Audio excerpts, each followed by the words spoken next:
Hello दोस्तों, क्या हालचाल। मैं सी कपिल गोयल। इस वीडियो के अंदर हम करने वाले हैं दो बहुत प्यारे प्यारे से मतलब छोटे छोटे से standard SRS, standard on related services. तो बहुत ही प्यारे से स्टैंडर्ड है, 10-10 मिनट में दोनों खत्म हो जाएंगे। और पहले वाले स्टैंडर्ड के अंदर तो एक ही क्वेश्चन बनता है, ये बस आज हमें करना है। इस वीडियो का यही टारगेट है। छोटा सा प्यारा सा वीडियो रहेगा ये आपके लिए। और एसआरएस 4410 जो है वो आपके एग्जाम के लिए इंपॉर्टेंट है बड़ा सिंपल, लेकिन एग्जाम में आप आ सकता है क्वेश्चन। और भैया सारे नए एडिशन है, तो अगले 2-4 अटेम्प्ट तक तो ये कम से कम इनका बोलबाला रहेगा। और उसके बाद मुझे लगता है वापस से एसआरएस ऐसे ही ठंडे पड़ जाएंगे, लेकिन अभी तो आपको करना ही करना है।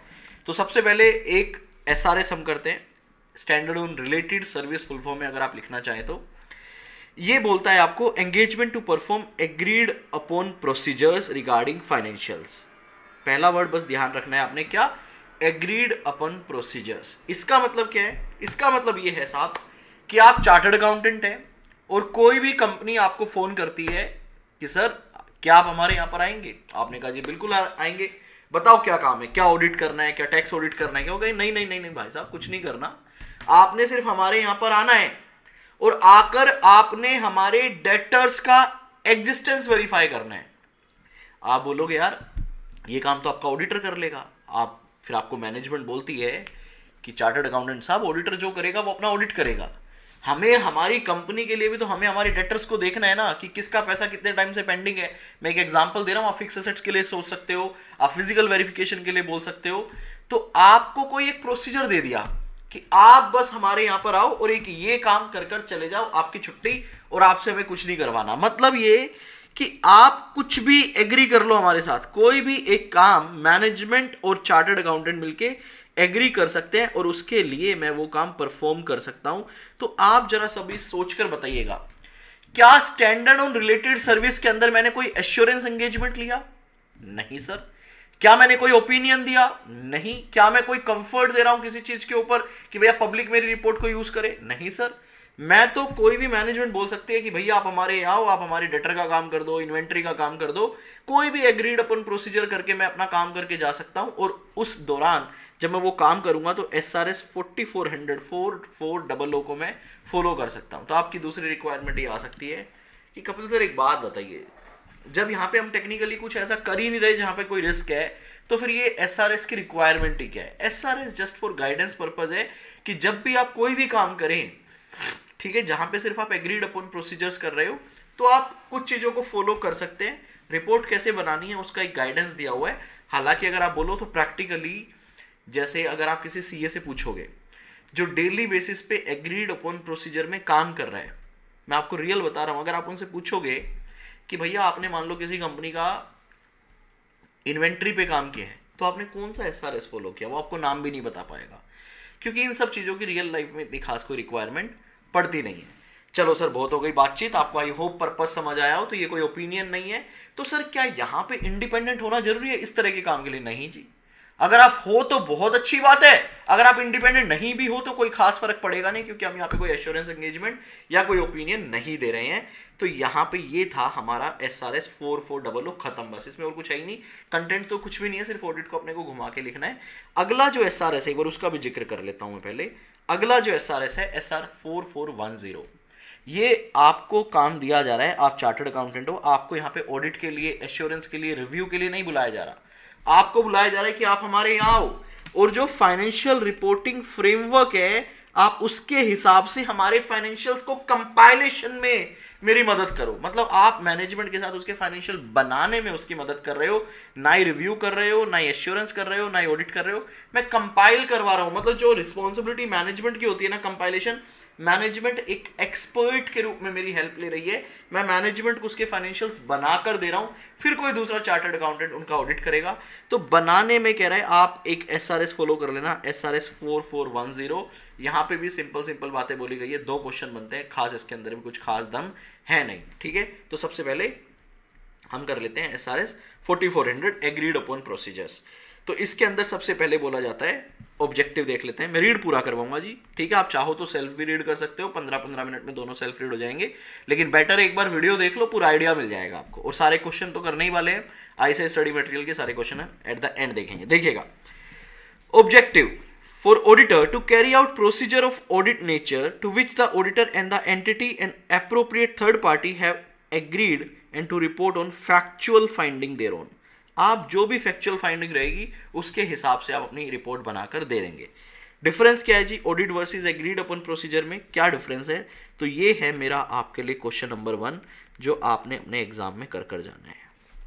ठीक है, या आपने अपने एग्जाम में अपनी नोटबुक में अगर आप समरी बना रहे हो सभी स्टैंडर्ड्स की तो SRS 4400 से पहला क्वेश्चन आप ये बनाएंगे, what is audit versus agreed upon procedure. 3 point इसके अंदर मैं आपको करवाने वाला हूं. देखिए क्या कहता है. आपको 1 मिनट का ब्रेक देना पड़ेगा क्योंकि गेट पर कोई है, मुझे देखना होगा.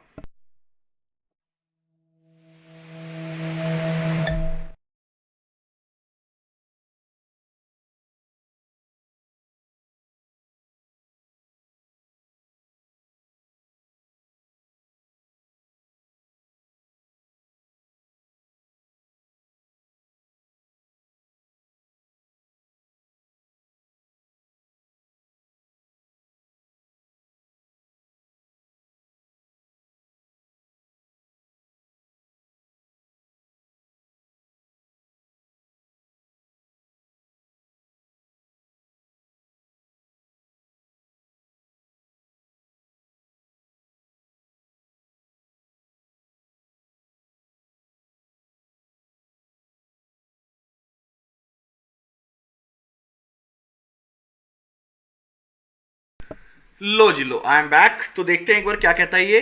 N audit express an opinion and provide assurance. ठीक है जी, and provide assurance to the users in an agreed upon procedure engagement. Only a report of the factual finding is provided. No assurance is given to users. For example, an agreed upon procedure engagement to evaluate validity of accounts payable. यहाँ पे example क्या लिया है? Accounts payable का. आप debtor का, creditor का, inventory का कोई भी एग्जाम्पल ले सकते हो. May state the following. क्या जी? Comparing name of major supplier and amount outstanding as on date to the related name and amount in trial balance. आपको सिर्फ बुलाया गया है कि भैया हमारे पेबल्स को मैच कर दो, हमारे सप्लायर का क्या बैलेंस आ रहा है बुक्स में, क्या उनकी इनवॉइसिंग थी, वो सारा आपने चेक करना है. Obtaining supplier statement or confirmation from suppliers, comparison of such statement to amounts in trial balance. Basically आपको सप्लायर का लेजर चेक करने के लिए बुलाया गया है.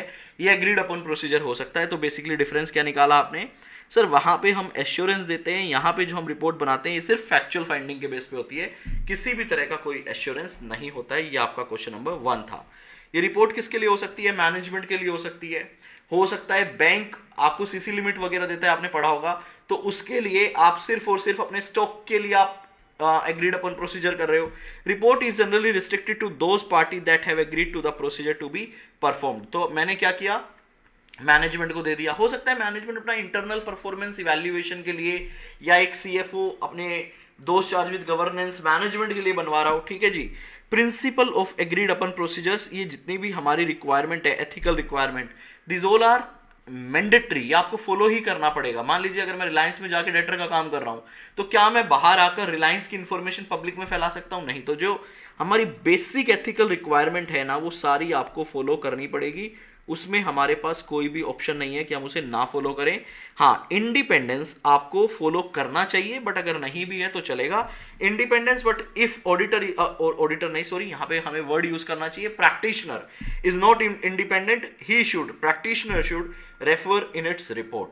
ठीक है जी, ये आपको ध्यान रखना है. तो यहाँ पे जो की बात है बस वो एक यही बात इंपॉर्टेंट है इस पैराग्राफ के सिंगल लाइन. तो अगर आप नोट्स बनाते हैं तो आपने क्या करना है? पहला क्वेश्चन ये कवर करना है, बाकी सब आप स्किप कर सकते हैं. And you can cover only this line. ठीक है जी, एज ए नोट. उसके बाद डिफाइनिंग टर्म्स कहता है जी एक एग्रीमेंट बना लो और उस एग्रीमेंट के अंदर सारी बेसिक बातें कवर कर लेना. तो जिस तरह से आप ऑडिट की बातें कवर करते हो ऐसे 210 के अंदर एग्रीमेंट में, उसी तरह से आप इस एंगेजमेंट की बातें भी कवर कीजिएगा. There should be clear understanding regarding the agreed procedure. Nature क्या है एंगेजमेंट का, उसका पर्पस क्या है, identification of financial information, NTE of specific procedure जो आप करने वाले हो, limitation on distribution of report, अगर ऐसा कुछ है तो वो भी आप क्लियरली लिखिएगा. On distribution of report of factual finding, if such limitation would be in conflict with legal requirement, the auditor should not accept the engagement. अगर किसी भी लीगल रिक्वायरमेंट के अगेंस्ट है तो आप बिल्कुल भी एक्सेप्ट मत कीजिएगा. तो आपने देख लेना है कि जो काम आप कर रहे हो अगर वो रिपोर्ट आपको लगता है कि सिर्फ मैनेजमेंट तक के लिए है तो वहीं पे रहनी चाहिए। अगर मैनेजमेंट कहती है नहीं भैया हम तो इसे बैंक को भी देंगे, गवर्नमेंट को भी देंगे, तो उस केस में हम उसे एक्सेप्ट नहीं करेंगे।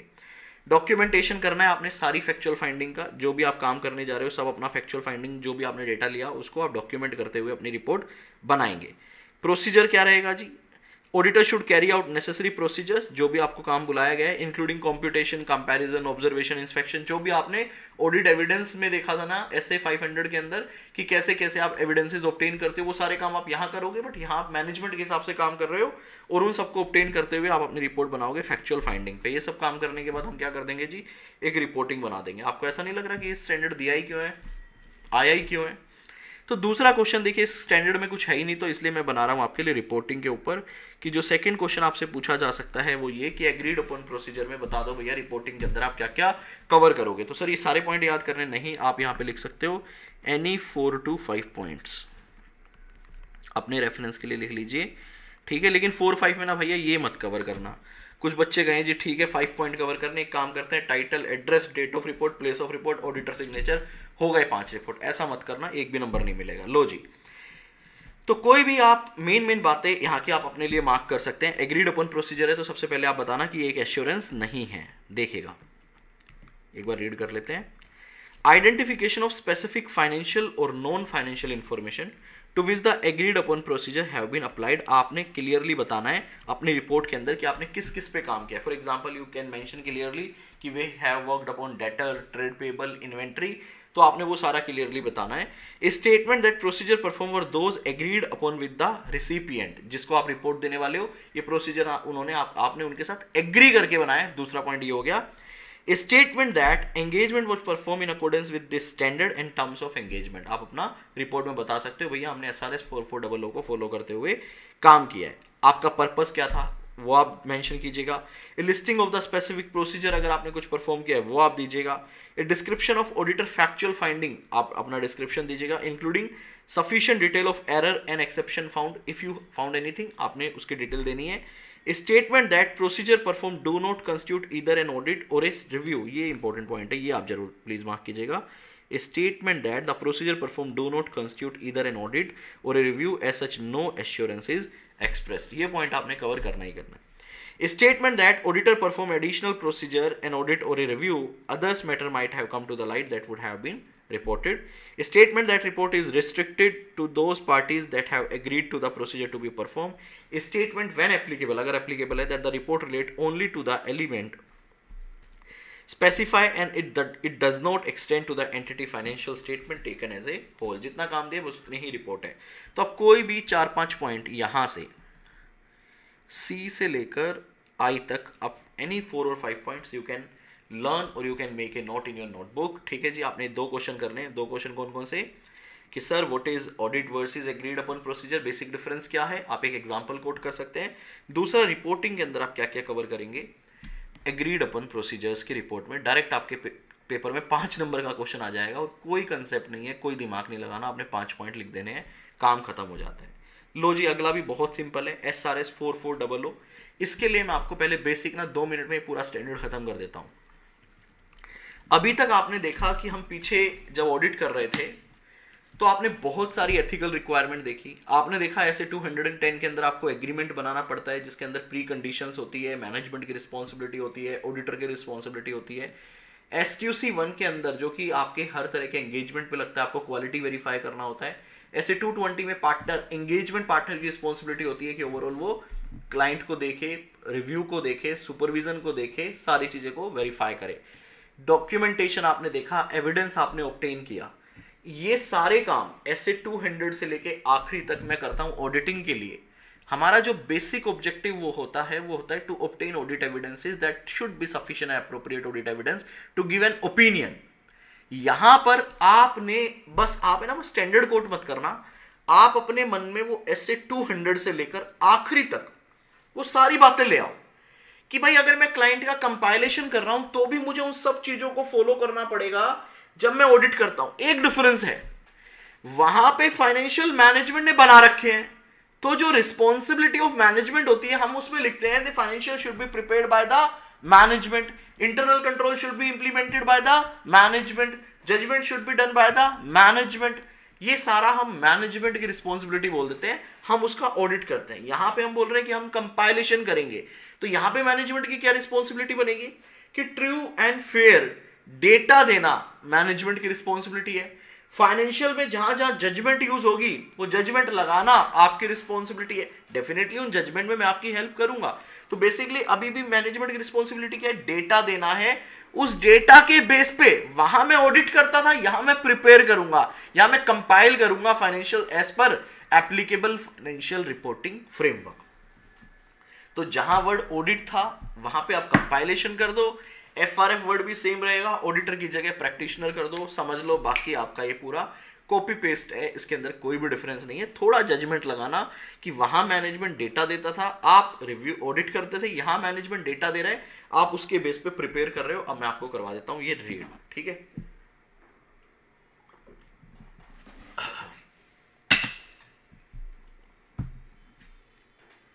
देखिएगा, सबसे पहले डेफिनेशन है, मैं स्किप करवा रहा हूं, मैं सीधा मुद्दे की बात पे आऊंगा। तो जो भी हम काम कर रहे हैं, जितने भी हम SRS SAE कर रहे हैं, आपने देखा होगा 3 पार्ट में डिवाइडेड है, एक्सेप्टेंस, एग्जीक्यूशन, रिपोर्टिंग। तो यहाँ पे भी स्टेप 1 आप सीधा वही देखेंगे। स्टेप नंबर 1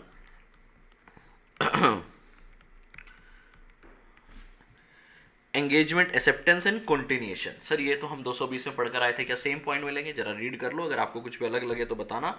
सेम पॉइंट है बिल्कुल, ठीक है जी। Continuation of client relationship, engagement, acceptance and agreeing the terms of audit engagement, the terms of engagement, यहाँ audit engagement नहीं बोलना, the terms of engagement। देखिएगा, वर्ड ऑडिटर की जगह क्या यूज करेंगे जी? प्रैक्टिशनर यूज करेंगे। सर समझ गए हम ये बात। देखिएगा, द प्रैक्टिशनर, और वहां पे क्या यूज होता था? The auditor should not accept, बस वर्ड चेंज हुआ, बाकी सब कुछ सेम है। द प्रैक्टिशनर, तो सर हम ऐसा कर सकते हैं कि इसके सामने लिख दें take point from the SA number 220 and everything is same, just replace the word auditor with the practitioner. You can do it, but आप मेरी माने थे एक समरी बना के रख लीजिए। क्या जा रहा है, दोबारा रेडी तो करना पड़ेगा। The practitioner shall not accept the engagement unless the practitioner has agreed the terms of the engagement, वहां पे हम ऑडिट एंगेजमेंट बोल देते थे, with management and the agree engaging party if different, including क्या क्या जी, क्या क्या करते थे वहां पे? The intended use and distribution of the financial information and any restriction on either its use और डिस्ट्रीब्यूशन वेयर एप्लीकेबल। भैया अच्छे से डिस्कस कर लो, अच्छे से एग्री कर लो, क्या बनाना है, किसके लिए बनाना है, किसको रिपोर्ट करना है, किसको देना है, आपस में डिस्कस करके एग्री कर लो, ठीक है जी। वहां पे भी आप आइडेंटिफाई करते थे क्या? Applicable FRF. यहां भी आइडेंटिफाई करोगे कि किसके हिसाब से आपको कंपाइलेशन करना है। किसका कंपाइलेशन? फाइनेंशियल्स का। तो identification of applicable financial reporting framework, आप एफआरएफ लिख लीजिए शॉर्ट फॉर्म में, आप एफआरएफ लिख लीजिए शॉर्ट फॉर्म में।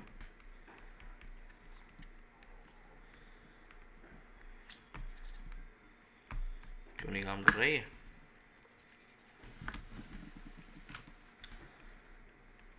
एफआरएफ, ठीक है जी।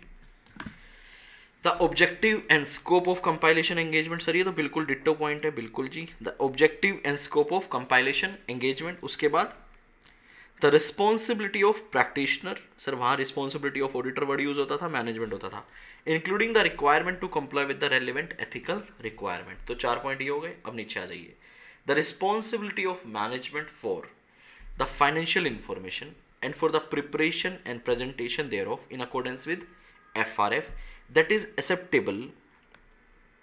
acceptable को प्लीज हाईलाइट कीजिए, in a view of the intended use of the financial information and the intended user। Management की रिस्पॉन्सिबिलिटी बता रहे हैं, ठीक है जी। Design, implementation and maintenance of such internal control, internal control को हाईलाइट कीजिएगा, as management determine it necessary to enable the preparation of financial statement that are free from material misstatement whether due to fraud or error.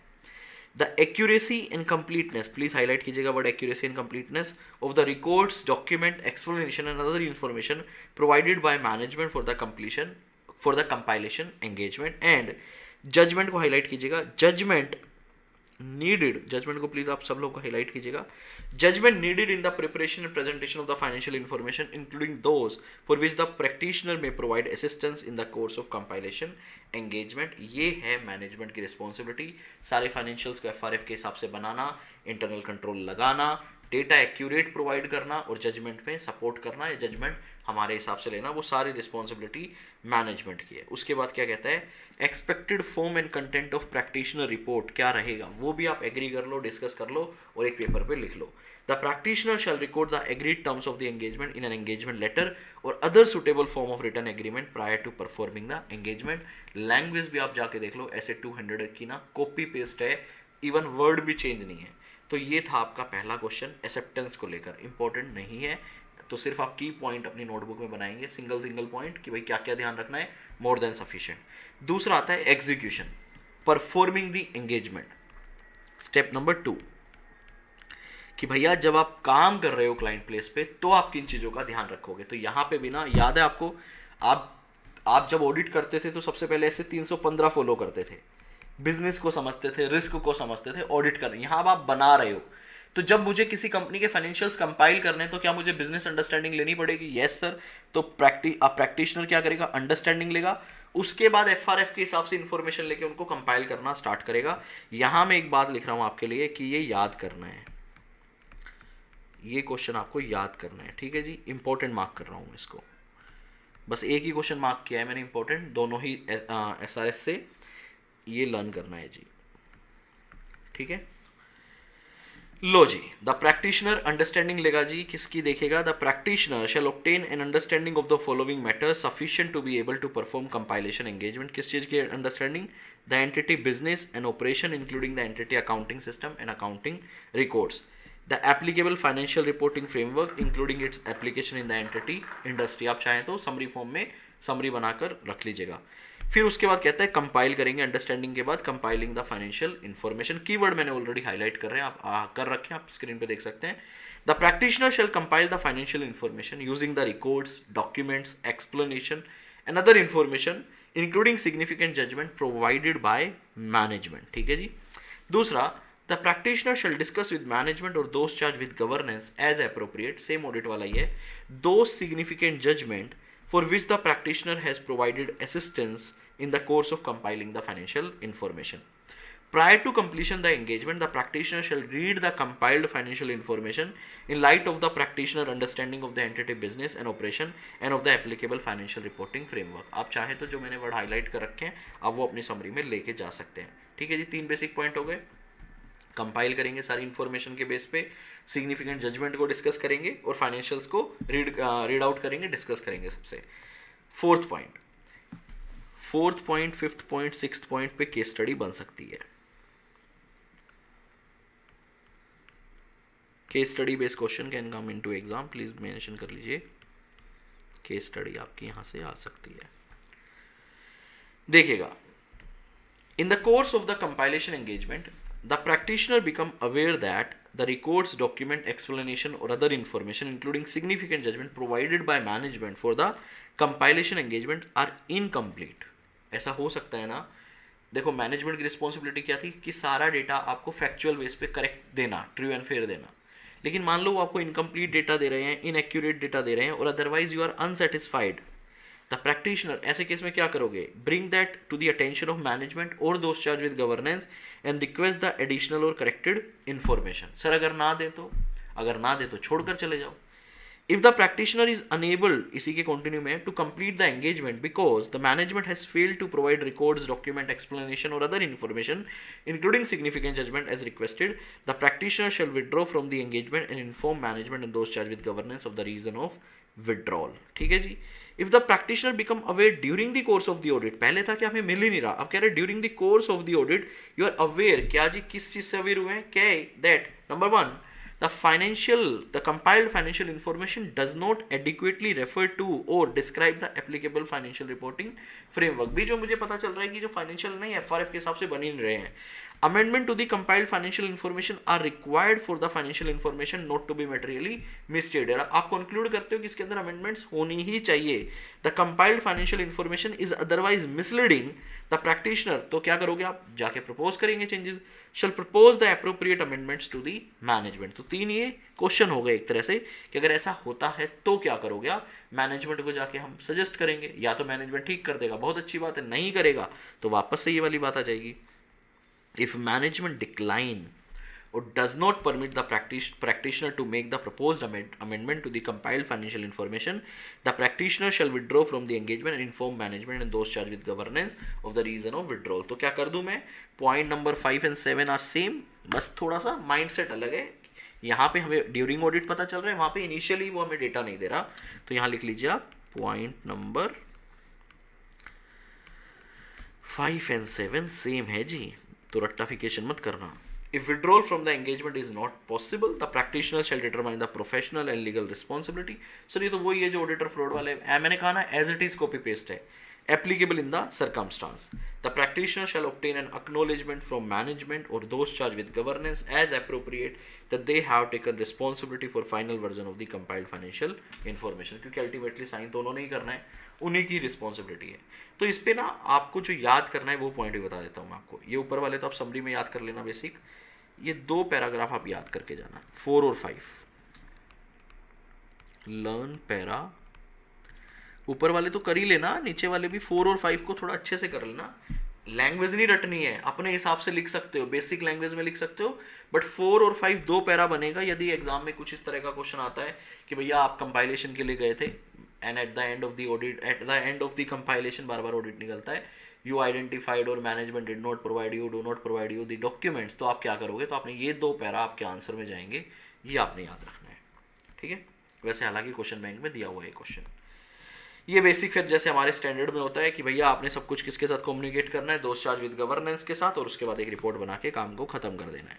The practitioner shall communicate with management और दोस्त charge with governance as appropriate on a timely basis during the course of the compilation engagement all matters concerning the compilation engagement that in the practitioner professional judgment are insufficient important to merit the attention of management or those charged with governance as appropriate. तो आप यहाँ लिख सकते हो same as ऐसे 260 और 265, just replace the word auditor with practitioner. फिर उसके बाद आ जाती है रिपोर्ट. रिपोर्ट आप सेल्फ देख लीजिएगा क्योंकि इसमें कुछ भी खास नहीं है, जैसे आप बाकी रिपोर्ट पढ़ रहे हो वैसे ही यही है. कुछ इंपॉर्टेंट पॉइंट आपको बताना है तो मैं बता देता हूँ. सेम जैसे मैंने ऊपर बताया था एग्रीड अपन प्रोसीजर में, वही बात आपको यहाँ भी याद रखनी है. Since this is a compilation engagement, it is not an assurance engagement, the practitioner is not required to verify, the practitioner is not required to verify, क्योंकि हम मान के चल रहे हैं मैनेजमेंट एक्यूरेट डेटा देगी, मेरे को नहीं वेरीफाई करना. Is not required to verify, ये हाईलाइट करो बेटा. is not required to verify the accuracy or completeness of information provided by management for the compilation. ये हाईलाइट कीजिएगा और इंपॉर्टेंट भी मार्क कीजिएगा इसे. And the practitioner does not express an audit opinion or a review conclusion, ये तो basic था, आप बता ही दोगे. If the financial information is prepared a special purpose financial reporting framework, आप एक explanatory paragraph डाल सकते हो. Describe the purpose for which the financial information, ये बेसिक था. ड्रॉ द अटेंशन, ये भी बेसिक था. तो बस आपने यही एक बात याद रखनी है कि भैया एक्यूरेसी हम नहीं वेरीफाई कर रहे हैं, हम मान के चल रहे हैं मैनेजमेंट देगा. ये भी बेसिक बात है, बाकी कुछ भी स्पेशल नहीं है. चलो जी क्वेश्चन बैंक करें. क्वालिटी कंट्रोल की रिस्पॉन्सिबिलिटी रहेगी. रैकरिंग एंगेजमेंट है तो आपने टर्म्स वगैरह को कब कब रिवाइज कर सकते हो, 210 वाले वो सारे पॉइंट. डॉक्यूमेंटेशन, डॉक्यूमेंटेशन में मैंने पॉइंट नहीं बनाए, क्यों? क्योंकि आप सारे ना स्टैंडर्ड से पॉइंट उठा के ला सकते हो. तो लकीर के फकीर और प्लीज़ भैया रट्टा तो मत बनना. कल को पेपर में क्वेश्चन आता है कि बताओ भैया कंपाइलेशन एंगेजमेंट में आप क्या क्या डॉक्यूमेंट करोगे, तो बच्चा कहेगा यार एक ही लाइन तो दी है पे किताब में, मैं कैसे लिखूँ 5 पॉइंट. तो ऑडिट में क्या क्या डॉक्यूमेंट करते हो sir? Significant document, significant judgement, significant matters, agreement, सारी टर्म्स, सब कुछ डॉक्यूमेंट करते हो ना. फाइनल ऑडिट रिपोर्ट, तो यहाँ पे भी वही सारे पॉइंट डाल दो. बस जहाँ ऑडिट है वहाँ वर्ड क्या डाल दो, कंपाइलेशन, काम खत्म. लीजिए देखिएगा एग्जाम के क्वेश्चन. तो इसमें क्वेश्चन मार्क करवा रहा हूं, अगर आप समरी बनाओगे तो कहाँ कहाँ क्या क्या क्वेश्चन जाएंगे. पहला क्वेश्चन तो जाएगा आपका एक्सेप्टेंस एंड कॉन्टिन्यूएशन का, ठीक है जी. दूसरा क्वेश्चन जाएगा आपका एग्जीक्यूशन का पॉइंट. एग्जीक्यूशन के 6 के 6 पॉइंट ले जाना, लेकिन इस पर एक सेपरेट क्वेश्चन बन सकता है, ठीक है. देन रिपोर्ट पे मुझे नहीं लगता कोई भी क्वेश्चन बनता है. 3 ही क्वेश्चन बनते हैं, बाकी तो आप सब स्टैंडर्ड की नॉलेज से लाके दे सकते हो. देखिएगा पहला क्वेश्चन. ये ऐसा नहीं होना चाहिए कि ये क्वेश्चन पहले आप खुद से ट्राई करो, मतलब मेरे करवाने से पहले. आपको नहीं लगता कि ये क्वेश्चन एक बार आपको पहले खुद से ट्राई करने चाहिए, फिर अगर कुछ ना समझ आए तो आपको वीडियोस देखनी चाहिए. देखिएगा अब बंद मत कर देना वीडियो इस चक्कर में कि चलो कपिल सर बोल रहे हैं तो खुद से कर लेंगे, खुद से करोगे नहीं आप, दिक्कत यही है खुद से नहीं करते हो। देख लो, A company asks you to carry out process of confirmation of its account receivable having balance in excess of rupees 10 lakh as per its books of account at the close of the year.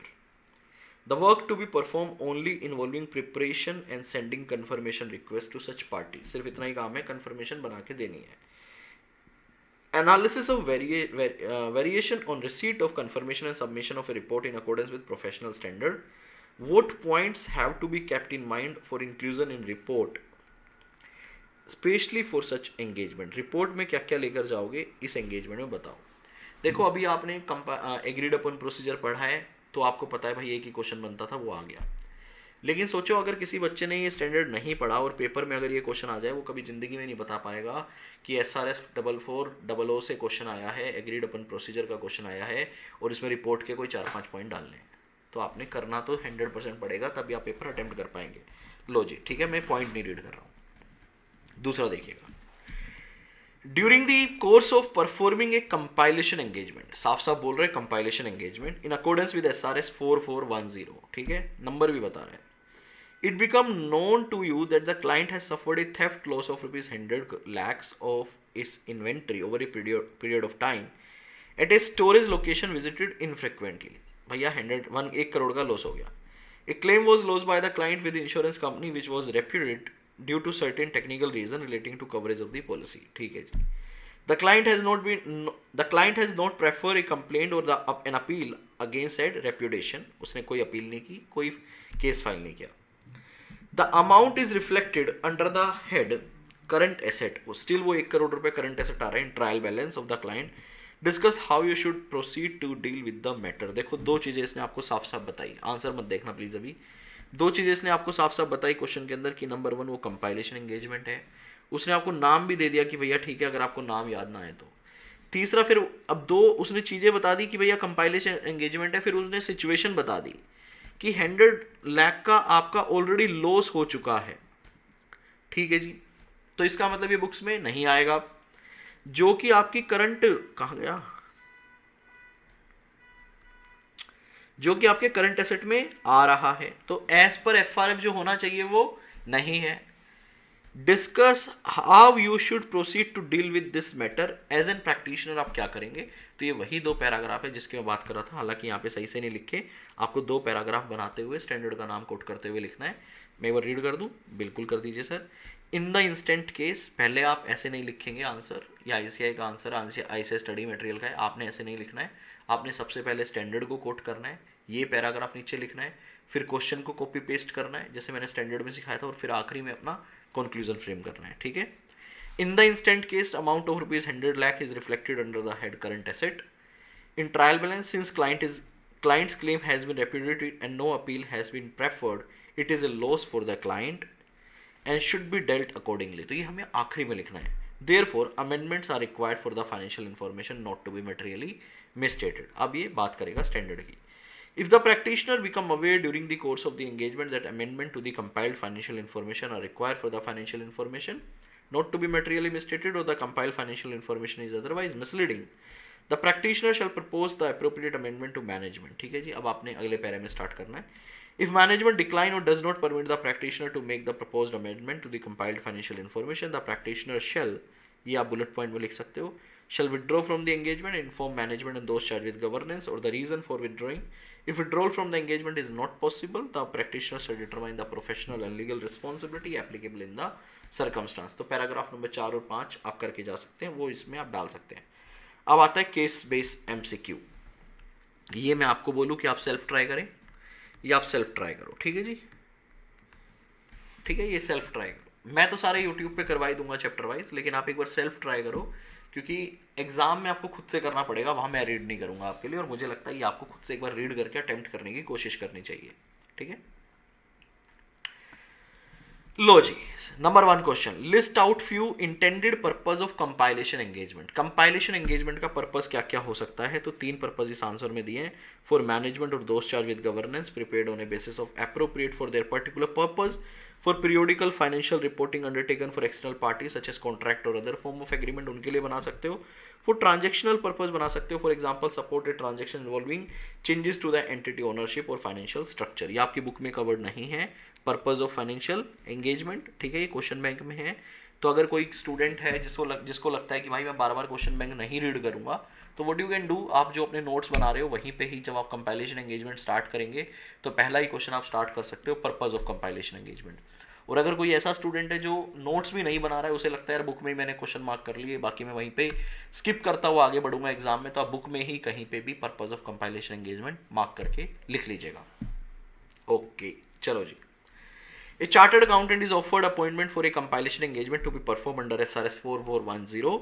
Is he required to comply with the ethical requirement? Basic है, हाँ, independent को आप mark करके अलग से बता सकते हैं, तो ये भी जनरल क्वेश्चन था। How do related service differ from assurance? तो ये भी related SRS versus assurance engagement difference क्या है, ये वो क्वेश्चन है जो आपकी बुक में दिया हुआ है, डायरेक्टली कवर हो जाता है।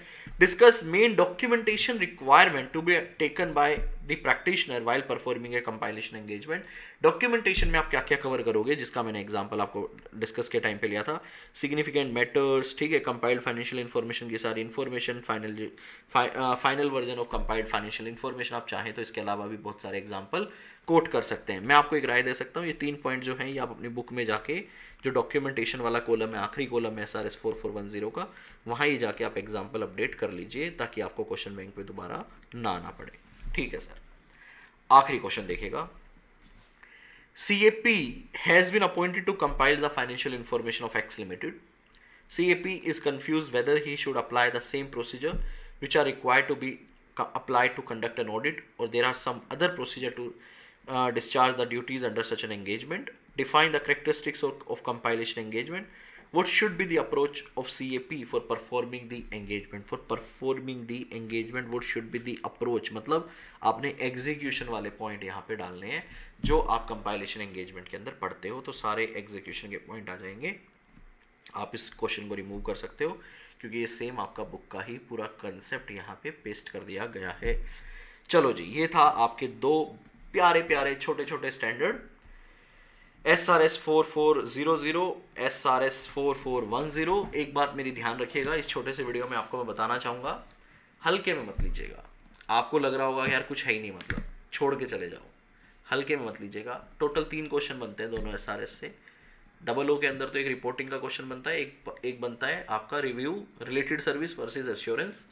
इसके अंदर आपका प्लानिंग, एग्जीक्यूशन 2 क्वेश्चन बनते हैं, और एक मैंने एग्जीक्यूशन के अंदर ही सब पार्ट बनाया था। तो प्लीज़ नोटबुक में जरूर मार्क कर लीजिएगा क्योंकि ये क्वेश्चन जो है ना यहाँ पे याद करने पड़ेंगे, ये 4-4, 5-5 पॉइंट आपको, और पेपर में आ गया तो फिर आप अंदाज़ा नहीं लगा पाएंगे कि कौन से पॉइंट लिखने हैं, क्या नहीं लिखने हैं। और यहाँ पे ज़्यादातर जो क्वेश्चन आपके पेपर में आ रहे हैं वो आपको SRS का नंबर भी बता रहा है, कंपाइलेशन भी बता रहा है, या साफ साफ आपको हिंट दे रहा है कि मैं भैया आपसे रिलेटेड सर्विस का क्वेश्चन पूछ रहा हूँ। चलो जी, इस वीडियो में इतना ही। अगले भी एक 40 मिनट का वीडियो बनेगा या ज़्यादा से ज़्यादा 1 घंटे का वीडियो बनेगा, उसके अंदर हमारे बस अब 2 स्टैंडर्ड बचे हैं हमारे, वो 2 स्टैंडर्ड हम कवर करेंगे एंड देन इट्स ओवर, सारे स्टैंडर्ड आपके ख़त्म। और हमने सबसे अच्छी चीज़ क्या की है, सारे क्वेश्चन साथ साथ कवर कर लिए, तो ये मुझे लगता है आपके लिए कहीं ना कहीं एक बहुत अच्छी चीज़ है कि आप फटाफट से अपने नोट्स बनाकर इन चीज़ों को ख़त्म कर सकते हैं। दूसरी एक और इम्पोर्टेंट बात बताना चाहूँगा, but that is basis on my judgement, ठीक है, ये कोई फैक्ट नहीं है, ये कोई जो मैं बोलने जा रहा हूँ ऐसा ही होगा ये भी ज़रूरी नहीं है। ये मेरा अपना थॉट है कि जो आपके स्टैंडर्ड्स ऑन ऑडिटिंग का पोर्शन है, ठीक है, वो आपके पेपर में मिनिमम 40 to 50 मार्क्स का आ सकता है। तो प्लीज़ इस पूरे पोर्शन को, इस पूरे मॉड्यूल को, जो मैंने मॉड्यूल 1 आपके लिए बनाया है, इस पर अच्छे से काम कीजिएगा और इसके नोट्स जरूर बनाइएगा। और जो आने वाला मॉड्यूल है, मॉड्यूल नंबर 2, उसके अंदर ज़्यादातर आपको लर्न करना पड़ेगा समझकर। तो नोट्स तो मैं ये बोलना चाहूँगा, जैसे काफ़ी स्टूडेंट बोलते हैं नोट्स बनाने चाहिए, क्या नोट्स आपको 100% बनाने चाहिए, क्योंकि कंफर्ट आपको तभी आएगा सब्जेक्ट के ऊपर।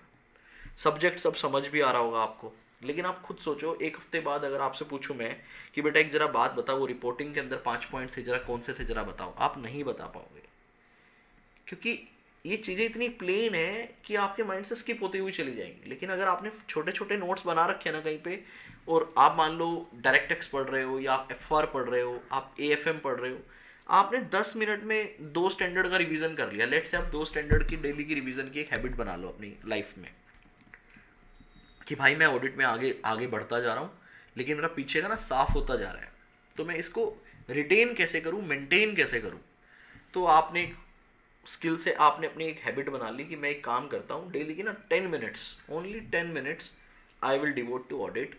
और उसमें मैं 10 मिनट में या तो एक स्टैंडर्ड या 2 स्टैंडर्ड जो कपिल सर ने 4-5 क्वेश्चन मार्क करवाए हैं वो कर लूँगा, और पीडीएफ क्वेश्चन बैंक की मेरे पास है ही, अगर उसका कोई क्वेश्चन दोबारा रीड करना है वो कर लूँगा। इससे क्या है ना, आपका कॉन्फिडेंस बिल्ड हो जाएगा। अदरवाइज होगा कि आप पूरा सिलेबस खत्म कर लेंगे, आप सब कुछ खत्म कर लेंगे, पेपर भी आने वाले होंगे आपके जल्दी, लेकिन आप कॉन्फिडेंस कभी भी इस सब्जेक्ट पे नहीं लेकर आ पाएंगे यदि जो ये छोटी छोटी बातें मैं बोल रहा हूँ ना आपसे, अगर आप इनको अपनी लाइफ में फॉलो नहीं करेंगे तो। एक बात और मैं बोलना चाहूँगा आपसे, आज जब इस तरह की बातें हो ही रही हैं, तो अगर आप ऑडिट के अंदर बहुत अच्छे मार्क्स स्कोर करना चाहते हैं, तो ये जो डेली कंसिस्टेंसी के साथ मैंने आपको 10 मिनट्स बोला है, सिर्फ मैं आपको 2-3 घंटे नहीं बोल रहा हूँ, सिर्फ 10 से 15 मिनट अगर आप कंसिस्टेंसी के साथ पढ़ लें ऑडिट, तो आपके बहुत अच्छे मार्क्स आ जाएंगे। क्योंकि 15 मिनट में ना आप 2 कंसेप्ट आराम से कवर कर लोगे। तो be true to yourself, मैं आपको यही बोलूँगा, आप अपने से ना बिल्कुल ईमानदार रहिएगा अपने साथ, क्योंकि अगर आप नहीं करेंगे तो भी मुझे कोई फ़र्क नहीं पड़ेगा, ये तो आपको पता ही है, क्योंकि this is your exam, I am helping you. तो अपने साथ हमेशा ईमानदार रहिएगा, अपने साथ हमेशा be true to yourself, ठीक है, अपने साथ हमेशा सही रहिएगा, सच्चाई रहिएगा। यू शुड नो कि what is required to pass in the C examination. अगर आपको वो पता है तो आप सी एग्जामिनेशन को क्रैक करने वाले हो, अगर आपको वो चीज़ नहीं पता है तो आप लैक करने वाले हो। This is the fact actually. और यहाँ पे जो ऑडिट को पास करने की जो सबसे मेन बात है ना बेटा, आप चाहो तो अपनी बुक के ऊपर और अपनी दीवार पे लिख लो, वो है consistency. Consistency, daily study of audit at least for 15-20 minutes. मैं कोई बहुत बड़ा टाइम नहीं बता रहा हूँ, डोंट गिव एन एक्सक्यूज कि यू डोंट हैव टाइम। 15 से 20 मिनट अगर रोजाना आपने इस सब्जेक्ट को दे दिया, mark my word, you will score 60+ marks in audit, ठीक है। और अगर आप बहुत अच्छे लेवल पे पढ़ाई कर रहे हो, इसको जेन्युइनली आप बहुत टाइम दे रहे हो, फिर तो आप you can score 70-80 what ever you want, ठीक है, वो तो फिर आपकी मेहनत हो गई। लेकिन एक मिनिमम टू मिनिमम मैं बोल रहा हूँ, if you want to score 60+ marks, you have to devote your 15 to 20 minutes daily. इसी के साथ ही मैंने आई थिंक एक ही बात को 10 बार बोल दिया है अलग अलग तरीके से। प्लीज़ एक लाइन लिख लीजिए आज अपनी दीवार पर, और that I have to study audit for 20 minutes daily basis, कभी स्किप नहीं करना। ऐसा करते हो तो मुझे बताना कि सर मैंने चालू किया है, and you will see the improvement, आप अपने अंदर चेंजेस देखेंगे, ठीक है। मैं एक और छोटा सा एग्जांपल दे देता हूँ, चलो आज माहौल बना हुआ है। मैं ना अपनी हेल्थ को लेके बड़ा नालायक हूँ, बड़ा मतलब नहीं करता हूँ अच्छे से चीज़ें। तो अभी पिछले 3 महीने से मैं डेली अपने लिए थोड़ा सा टाइम निकालता हूँ, और आई एम डूइंग समथिंग, मैं योगा कर रहा हूँ डेली बेसिस पे। आप लोगों ने कुछ वीडियो शायद यूट्यूब पे देखी भी हो। तो मैंने नोटिस किया यार मेरा तो वेट कम ही नहीं हो रहा है। इवन मैं आपको रियलिटी बताऊं तो इन लास्ट 3 मंथ्स मेरा वेट और बढ़ गया है, 2-2.5 किलो मैंने और गेन कर लिया है, इवन लूज नहीं किया है। और मैं कंसिस्टेंट हूँ योगा में, बिल्कुल डेली जाता हूँ, कहीं कोई मेरी अपसेंट नहीं होती। बट इसी के साथ ना एक बहुत बड़ा पॉजिटिव इम्पैक्ट भी आया है, जो मेरे लिए बहुत पॉजिटिव इम्पैक्ट है, जो मुझे मोटिवेट करता है डेली जाने के लिए, और वो है स्ट्रेंथ। मैं पहले, यकीन मानिएगा मेरी बात पर, मैं पहले 1 मिनट के लिए प्लैंक नहीं कर पाता था। आई होप आप लोगों को प्लैंक पता हो, जिसमें आप बेसिकली अपने शोल्डर के ऊपर, हाथ के ऊपर खड़े हो जाते हो, लेट जाते हो बेसिकली। आप देख लेना कोई मेरी यूट्यूब वीडियो या गूगल कर लीजिएगा। और आज बेटा मैं today I tried and I did it for 5 minutes. 5 minute मैंने प्लैंक कर लिया, and I have a target to myself only कि I will do it for 10 minutes in coming 1 month. तो होता क्या है ना, वेट रिडक्शन हो या ना हो, लेकिन मुझे उसका एंड जो रिजल्ट है ना, वो ताकत जो फील हो रही है। ऐसे ही अगर आप 15-15, 20-20 मिनट डेली ऑडिट को करने लग जाओगे ना, तो आप देखना थोड़े टाइम के बाद, जब मैं आपसे टेस्ट पेपर चालू हो जाएंगे मई 24 के, नवंबर 24 के, मई 25 के, और जब आप उन क्वेश्चंस को देखोगे in the answer just click into your mind कि अरे यार वो 5 पॉइंट थे, देन यू विल रियलाइज कि यार मेरे को ना सब आता है, and I will crack the exam. इसी के साथ बाय, टेक केयर, मेहनत करते रहिएगा क्योंकि मेहनत आपने ही करनी है। जय हिंद।